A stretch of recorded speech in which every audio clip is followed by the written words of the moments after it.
చూస్తుంటేనే నోరూరిపోతుంది కదా! ఏంటా అనుకుంటున్నారా? కాకరకాయ కారం అనమాట. సో, తయారు చేసే విధానం చూసేద్దాం. ఫస్ట్ అయితే జీలకర్ర, ఎండుమిరపకాయలు, ఎల్లుల్లిపాయలు, కొంచెం ధనియాలు వేసుకొని మిక్సీ పట్టుకొని పక్కన ఉంచుకోవాలి. ఈలోపు పక్కన ఆయిల్ పెట్టుకొని కాకరకాయలనేది చక్రాల్లాగా కోసేయాలి. లోపల పిక్కలతో సహా కోస్తే బావుంటుంది. చేదనేది ఏం రాదు. సో, ఈలోపు పల్లీలు కూడా పొడి చేసేసి పక్కన పెట్టుకోవాలి. లోపు కాకరకాయలు అయిపోయాయి కదా! ఇది అది కలిపేసి చేసుకొని, అదే ఆయిల్‌లో కొంచెం కరివేపాకు కూడా క్రిస్పీగా ఏపుకోవాలి. మాడకొట్టకూడదు. క్రిస్పీగా ఫ్రై చేసుకోవాలి. చేసుకున్న తర్వాత కాకరకాయలు, కరివేపాకు ఇదిగోండి ఇలా చేసేసుకోవాలనమాట. చేసుకున్న తర్వాత పల్లీల పొడి వేసేసుకొని బాగా చాలా దీనిగా కలపాలనమాట.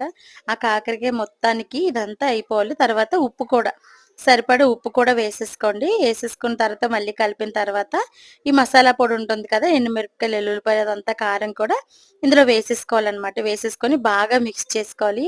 మిక్స్ చేసుకొని ఒక గాజు దాంట్లో ఉంచుకుంటే ఇంచుమించు 1 మంత్ బూజు పట్టకుండా ఉంటుంది. ఖచ్చితంగా ట్రై చేయండి. బాయ్.